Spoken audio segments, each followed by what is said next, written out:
Ladies and gentlemen, you do not have to watch this segment. I'm annoying even myself.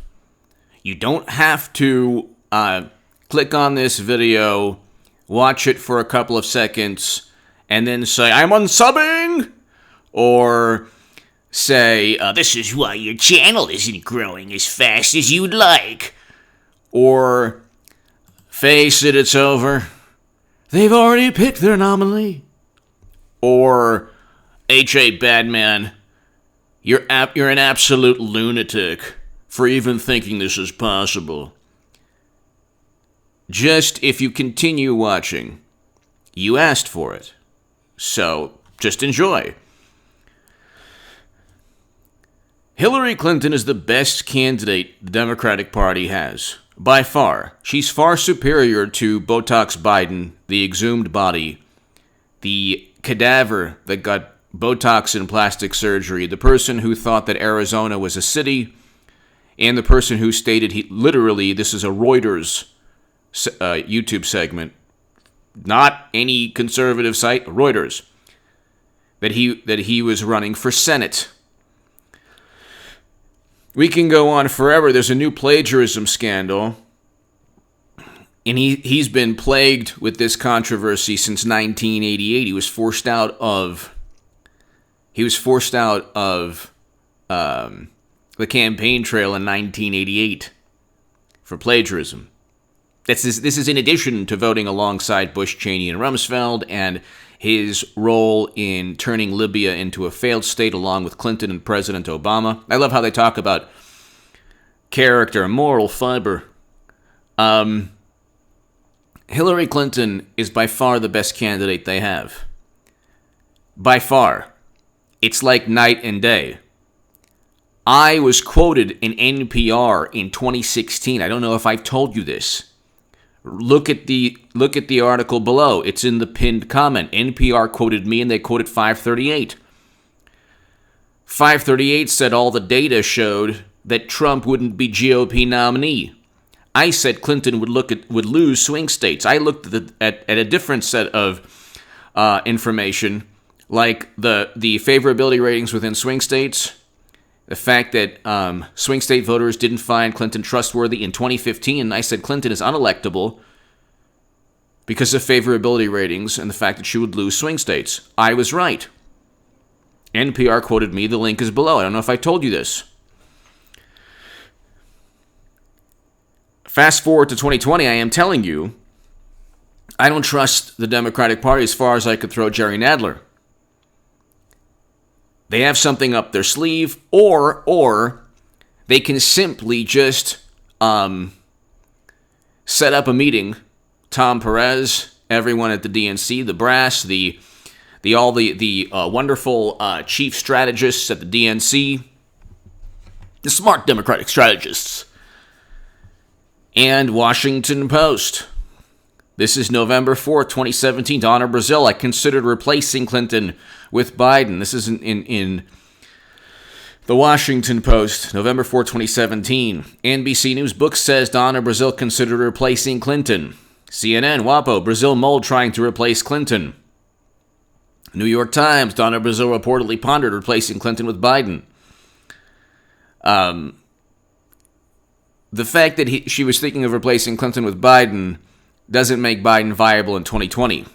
You're talking about a person who stated he wants the cure, literally wants the cure to be worse than the problem pertaining to the pandemic. USA Today, Donna Brazil considered replacing Hillary Clinton with Joe Biden. AP News, Brazil says she considered replacing Clinton with Biden. And you look at the article, and there's a section within the article that talks about how she actually talked about numerous times here, whenever Brazil got frustrated with Clinton. This is the New York Times. This is the Washington Post. Whenever Brazil got frustrated with Clinton's aides, she writes, she would remind them that the DNC charter empowered her to initiate the replacement of the nominee. If a nominee became, for whatever reason, Unable to be the best chance for the Democratic Party, she explains, the party chair would oversee a complicated process of filling the vacancy that would include a meeting of the full DNC. I have already given you numerous articles showing that after the nomination process, the nominee could be replaced. Now you have a plagiarism scandal or controversy that's just like the other day. And then you have Slate. This is an article by David Greenberg, 2008. The Right Stuff, Why Biden's Plagiarism Shouldn't Be Forgotten. This is in 2008. Now, there was just one recently. The New York Post and others talked about. But here, this is a British politician that he plagiarized from, Neil Kinnock. Biden lifted Kinnock's precise terms and phrases and his sequences of ideas, a degree of plagiarism that would qualify any student for failure, if not expulsion from school. But the even greater sin was to borrow biographical facts from Kinnock that, although true about Kinnock, didn't apply to Biden. Then the article ends with, okay, well, unfortunately for Biden, more revelations of plagiarism followed, distracting him from the Bork hearings. So, if that wasn't bad enough, Biden admitted the next day that while in law school, he had received an F for a course because he had plagiarized 5 pages from a published article in a term paper that he submitted.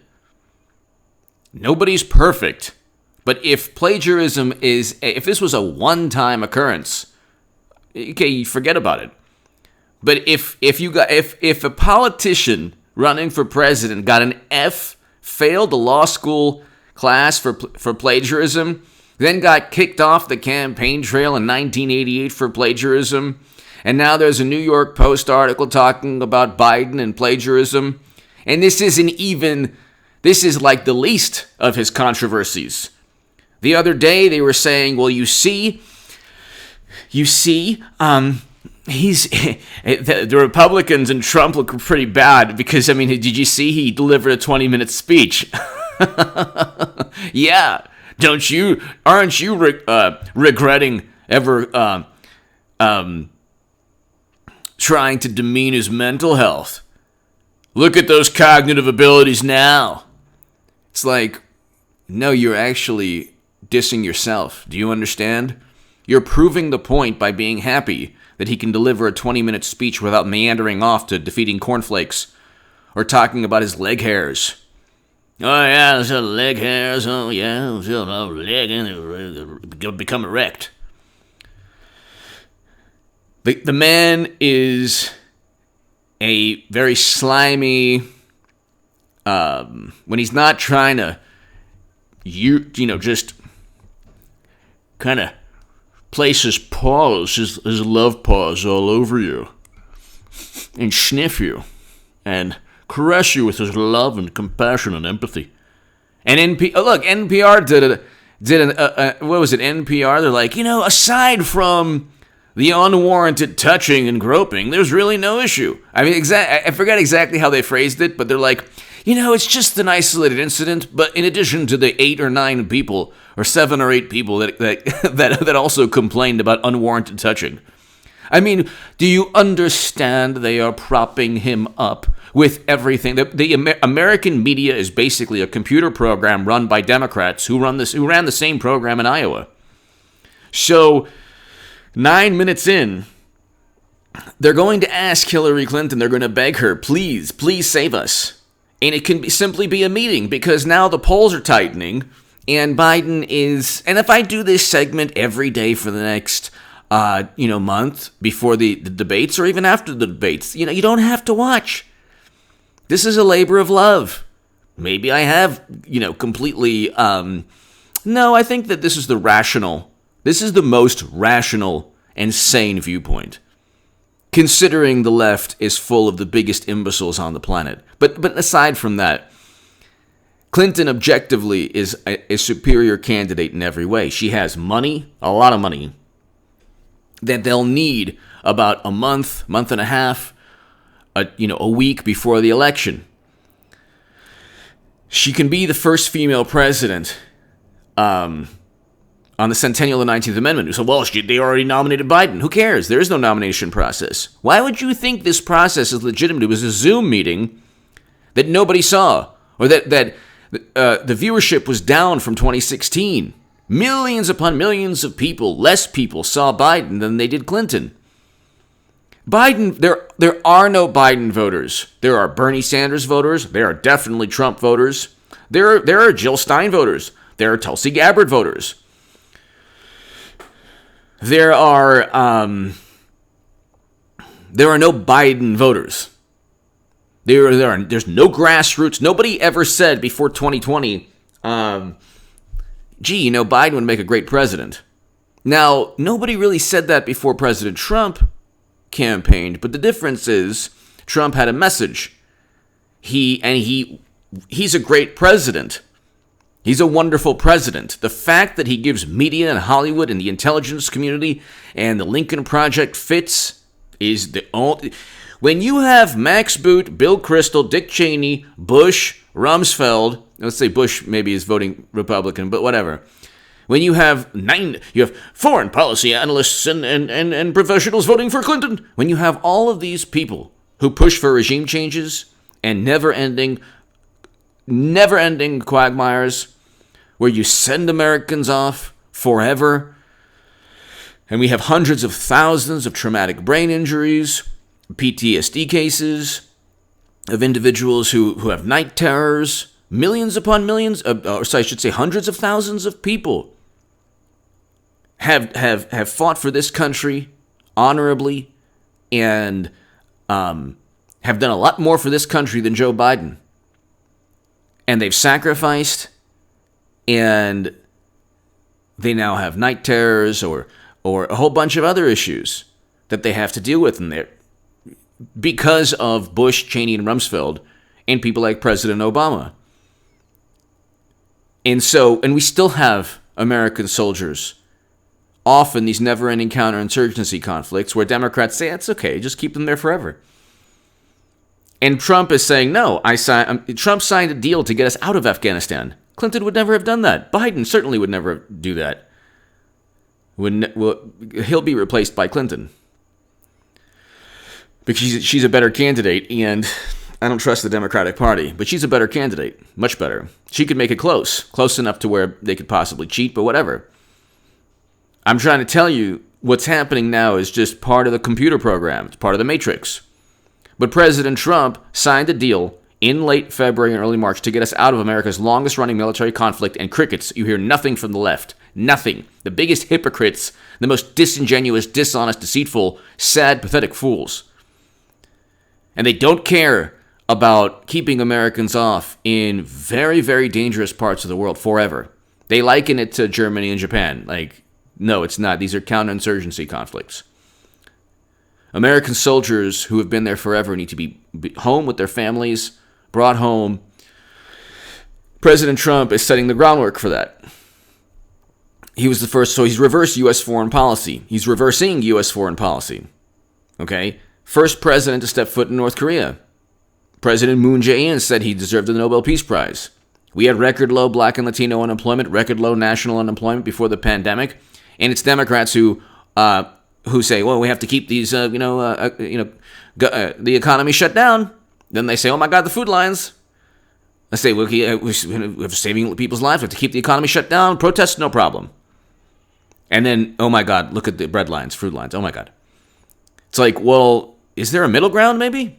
Where I guess you're okay with protests, you're okay with voting in person in in Illinois, Arizona, Wisconsin, and Florida. And you're okay with protests, but you're not okay with an economy that functions to where people can actually, work, social distance, wear a mask. But see, again, there's no middle ground because, of course, they don't just want to tank the economy to hurt President Trump. Of course, this is about saving lives. But anyway, the Russians hacked the DNC to inform the country that Bernie Sanders was cheated. Debbie Wasserman Schultz was forced to resign, and there was an app in Iowa that definitely wasn't there to just tank Bernie Sanders. Bottom line is this, people. All they don't need a calamity, God forbid. They don't need a calamity. They don't need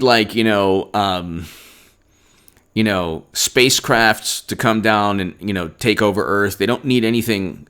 All they need is a simple vote with Tom Perez and the top leaders in the Democratic Party. I read you the articles. It's not that big of a deal.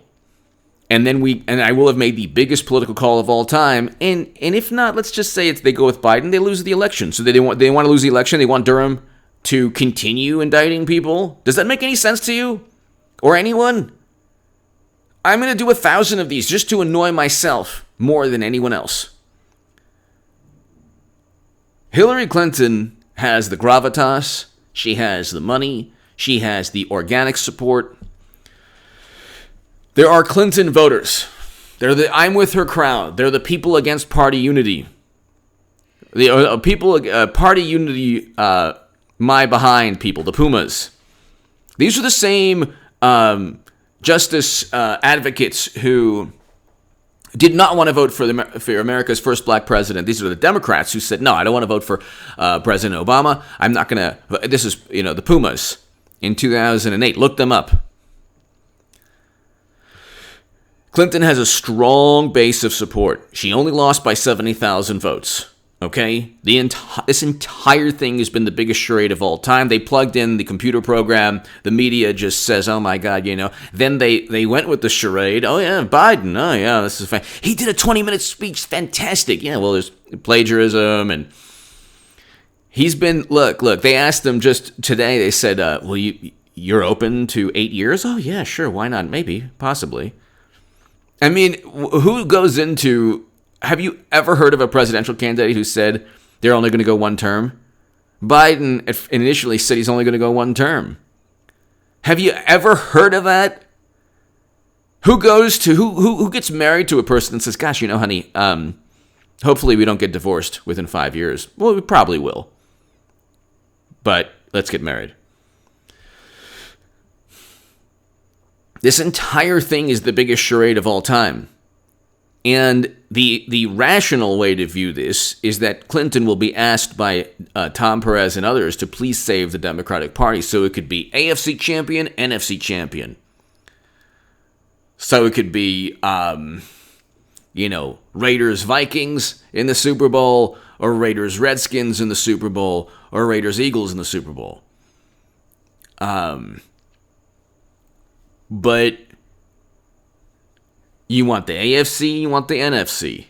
You want the Super Bowl to have the two best teams. You don't want Tom Brady and the Patriots versus the local community college, which would be Biden, and Trump would be Brady. Because then you'll never hear the end of it. At least this would exorcise the demons that we all face as a country, because the Democrats have had the biggest temper tantrum of all time. Clinton will lose to Trump again, but it could be very close. She could possibly win. If President Trump does not focus on his achievements, record low unemployment, the response to the pandemic is the reason we have such a horrible economy. It's nothing to do with the actual health of the economy. Well, now we have budget deficits in the tens of billions with certain states. Anyway, the highest unemployment are in blue states. The highest, in aggregate, the highest per capita cases and lives lost in aggregate are in New York, New Jersey, and about 6 to 7 other blue states have the most lives lost. New York and New Jersey lead the nation by far in terms of cases and lives, lives lost and per capita cases. But again, they focus on cases. They don't focus on lives lost. That's why when Jonathan Swanson, you're focusing on people who actually survived. I was talking about a percentage of population. Yeah, because other countries don't have de Blasio and New York's governor, who completely dropped the ball. Look at the aggregate numbers. The aggregate numbers, if you add half of the lives lost are in about 8 to 9 blue states. We have 50 states. So less than that, like about 7 to 8 blue states. But anyway, ladies and gentlemen, I can go on forever. President Trump won the election. Media had no clue. Clinton will eventually be nominee and debate President Trump. Media has no clue. I will have been right both times. But with this call, this is the biggest political call in the history of the internet. Right now, I'm just gonna. Now it's just. It might not even be pure hyperbole. It's just will be the biggest political call of all time because Hillary Clinton has the gravitas. She has the money. She doesn't need the nomination in a Zoom meeting. The whole thing's a charade anyway. It's a DNC fraud lawsuit where Jared Beck, Elizabeth Beck, and Nico House took the DNC to court. They all found out. They found out that from the DNC attorney that the DNC doesn't even need a primary. It's a private entity. It's basically like a club. It has nothing to do with national security, which is why when they set up and framed President Trump, the whole thing was a complete travesty. Anyway, give me your thoughts below. Again, there's no need for a calamity to replace Biden. God forbid. It's simply all they need is the polls are tightening. There's another plagiarism scandal. He jumped into the reflecting pool naked. He insulted voters again with absurd comments. And to think for one moment that Democrats would be upset that Biden was replaced, to think that they would... Did they believe Tara Reade? No, they have no value system. And Tara Reade, unlike accusers of Trump or Kavanaugh, Tara Reade has evidence from a 1993 call-in. The woman can't go back in time. She can't go back in time and have somebody literally not just corroborate the story, pretty much explain. Her mother pretty much explained what took place on Larry King Live. Then you have stories like, this person told somebody else. Like, anyone could lie. You can't go back in time with a Larry King call-in in 1993 or 94. So, could you imagine if they had that in their arsenal, like an actual call-in with Kavanaugh or Trump? But see, the Democrats have no value system. They've convinced themselves that they're morally superior when they're actually morally bankrupt. And you have people who are completely apoplectic and disgruntled and angry and the biggest sore losers on the planet calling their friends after 20 years, 30 years. I just want to let you know I'm really upset with you. It's like, what? Well, what? I didn't do anything to you. What are you talking about? You're voting for Trump. That means you want all the bad things. Oh, so you voted for President Obama? So you actually wanted to turn Libya into a failed state? Wow, you're a good human being. Not. They attribute the most horrible... most of it is fabricated or exaggerated, but they attribute the most horrible accusations or the worst part of President Trump's presidency upon the people who vote for Trump, but they don't attribute the worst part of President Obama's presidency or Bill Clinton's presidency upon themselves. So they don't judge themselves the way they judge others. That's why they're hypocrites. And now you have the left saying, "Well, we want not only Medicare for all, but UBI, Universal Basic Income." And so, but they would never talk about, for example, they don't have the guts or the courage to, bring up Clinton's email servers with top secret intel, or the Iowa app, or the fact the whole thing's a charade and Debbie Wasserman Schultz was forced to resign. I mean, it's they live with the Democratic Party because the left is united by one thing: complete and total allegiance to the Democratic Party. I'm voting for Trump. I'm not a Republican or Democrat. I'm an independent voter. I used to be a Democrat my whole life. No longer a Democrat. I don't care about the Republican Party. Think I care about Paul Ryan or, Mitt Romney? I don't care about the Lincoln Project people. Are you kidding? I don't care about it. I I'm conservative now on some issues, like the Second Amendment. But I want Americans home from never-ending counterinsurgency conflicts. President Trump's a great president. He's reversing U.S. foreign policy, addressing the trade imbalance with China. See, again, people can disagree with his policies, but to say he worked with Russia, okay, which Facebook ads? But again, let's roll with it. They spent 4 years and they're still doing it, saying that Russia stole the election. You think it's for Biden? Give me your thoughts below. If you watched 25 minutes, God bless you. Be here at 9 p.m. Pacific for my live stream. I have the best live stream, in late evening live stream. And subscribe to H.A. Goodman's other channel. And if you want to support my voice long term, ladies and gentlemen, your support on Patreon is really, really important. My link, the Patreon link, is below in the pinned comment and description. And if you want to be part of a newsletter to my 25-minute crowd, it's email me at contactgoodman78@gmail.com. Tell everyone you know that H.A. Goodman is saying that Clinton will eventually be on that debate stage because she's the far superior candidate to Biden, and the DNC is not going to go with Biden.